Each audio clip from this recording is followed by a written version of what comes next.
Since you were so appreciative of last week's Antarctic trivia, I have new material today.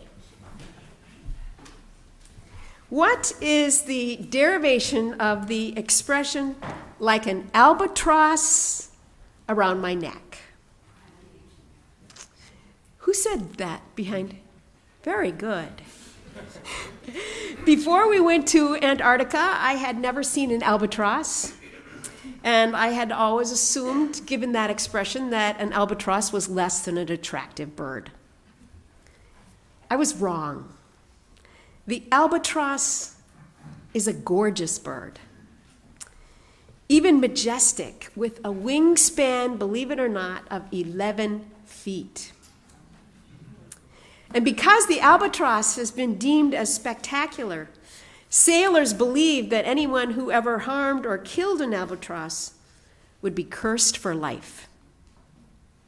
In 1798, Samuel Taylor Coleridge wrote the poem, The Rime of the Ancient Mariner, in which a seaman does kill an albatross.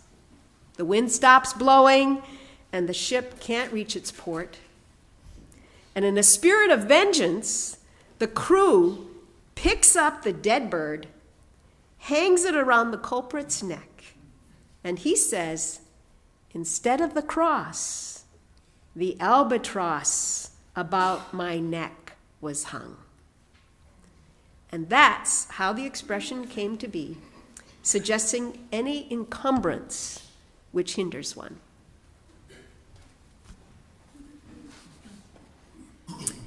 The year is 1914, and Ernest Shackelton is ready to sign on his crew members for the grandly named Imperial Trans-Antarctic Expedition, otherwise more commonly referred to as the Endurance Expedition.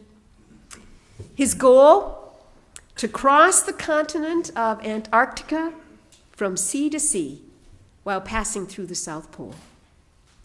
This, for us, would be the equivalent of walking from Portland, Maine, to a little further than Miami, Florida, in adverse weather conditions. Speculated travel time, 4 months. Knowing that he needed a hardy breed of men, the now famous ad consisted of these words printed on the t-shirt you gave me. Remember this t-shirt you gave me in September? Here it is. This is what it says. Sailors wanted for hazardous journey, small wages, bitter cold, long months of complete darkness, constant danger, safe return doubtful. Honor and recognition in case of success. Sir Ernest Shackelton. Bottom line, he never promised them a rose garden. Yet, believe it or not, thousands of applications rolled in. And 3 of them were actually from women who, and I quote, failed to see why men should have all the glory.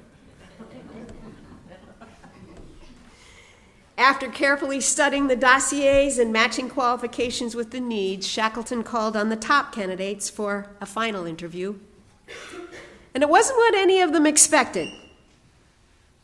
Do you have a good temper? He asked. Can you sing? Oh, I don't mean any Caruso stuff, but I suppose you can shout a bit with the boys? A meteorologist was told that he was chosen because he looked funny. And he could play the banjo. Now, to us, these questions sound flip, but to Shackelton, fun was very serious business. Having been taught by his father that no one need ever be a prisoner of circumstance, and having been shown by his mother the power of being exasperatingly optimistic, it was those principles Shackelton clung to all his life. When Shackelton was asked what one trait he valued more than any other in an explorer, He didn't say what I would have expected him to say, courage or patience or idealism or even physical endurance. What Shackelton said was, without any hesitation, optimism. But what exactly is an optimist? Winston Churchill categorized one like this. He said, a pessimist sees the difficulty in every opportunity. An optimist sees the opportunity in every difficulty. I like that. But I like the Apostle Paul's one-word description even better. That is, hope. Have hope, because hope keeps the soul light. As Emily Dickinson described, it's the thing with feathers. When the Endurance got locked in pack ice 1.5 months after embarkation, Shackelton made the prophetic statement, "What the ice gets, the ice keeps." And in due time, the frigid Antarctic waters claimed her. But in the process of leaving the ship, Shackelton gave the command to travel lightly, which meant that no one was allowed to take with him any more than 2 pounds worth of personal possessions.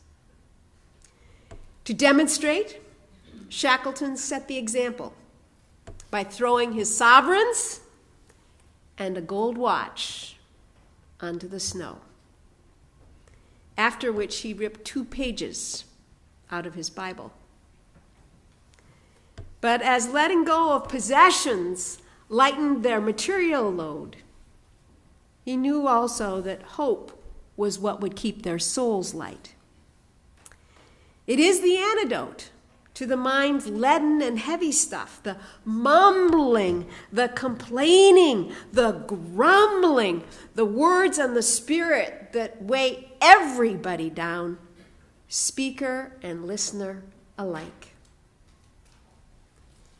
It was, in fact, despair that was Shackleton's number one enemy. Not cold, not snow, but despair that Shackelton fought so hard against. How did he do it? Well, despite the fact that their clothes crackled with the sound of ice as they walked, and that sometimes their eyelids froze shut, nonetheless, he insisted that everyone have a rip-roaring good time. Fun was mandatory. Why? Because, as I said, in Dr. Shackleton's thinking, no one need be a prisoner of his own set of circumstances, and Ernest believed that. But that is why daily Shackelton planned events, such as a singing contest and a worse voice contest, which he himself won. In addition to the banjo, someone played a homemade violin. Susan, have you ever heard a homemade violin? Oh, No. I think I want to. And they had dog derbies and bridge tournaments. They had weekly sweetheart nights. And my favorite, they had hair-cutting contests. No plunges, though. What he knew, what Shackleton knew, was that laughter is the shortest distance between two people. And if they were going to survive, the crew had to stay psychologically close. That's the importance of hope. Next, faith. Faith also keeps the soul light. Faith, too, has feathers. Last week I mentioned that Shackelton had an undisputed belief in providence. And he believed with every fiber in his being And I hope that we remember this just before we run into the ocean, that just when things look their worst, they could change for the best. In Shackelton's own words, I have marveled often at the thin line that divides success from failure and the sudden turn that leads from apparently certain disaster to comparative safety. So that meant if things were really bad, Shackelton believed positively that they would get better. And without his even saying that, the crew knew he believed it with every fiber of his being. Furthermore, he was convinced that he was protected by his lucky star. But even if that star stopped shining, he still refused to be weighted down by fear. This is from a letter he wrote to his wife. It's interesting, she was 6 years older, but in the letter he calls her child. Child, we may meet again in another world, and I believe in God. That is all I can say. But it covers all things. If there is another world and he wills it, we shall find each other. I feel that there must be. This cannot be the end. But I do not know. I only believe. I believe from something deep inside of me. Again, Shackelton never preached faith, but nonetheless his crew knew that he had it, and therein made all the difference. But lastly, and most importantly, love. In his own modest way, Shackelton admitted having a heart for his men. His crewmen characterized him as being, and I quote, a Viking with a mother's heart.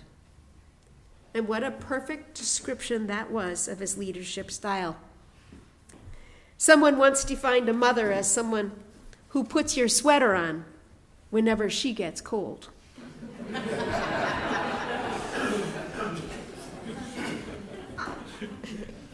And indeed, the boss was like that. Frank Hurley, one of the crew members, recalled the time that he lost a mitten. Not a small matter in Antarctica. And Shackelton instinctively gave up his own and suffered very frostbitten fingers as a result of that. On another occasion, Frank Wild remembered a time when Shackelton gave him his rationed biscuit, his one rationed biscuit.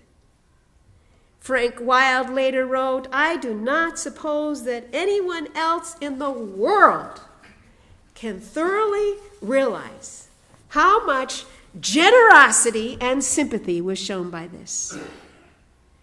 Thousands of pounds could not have bought me that biscuit that day.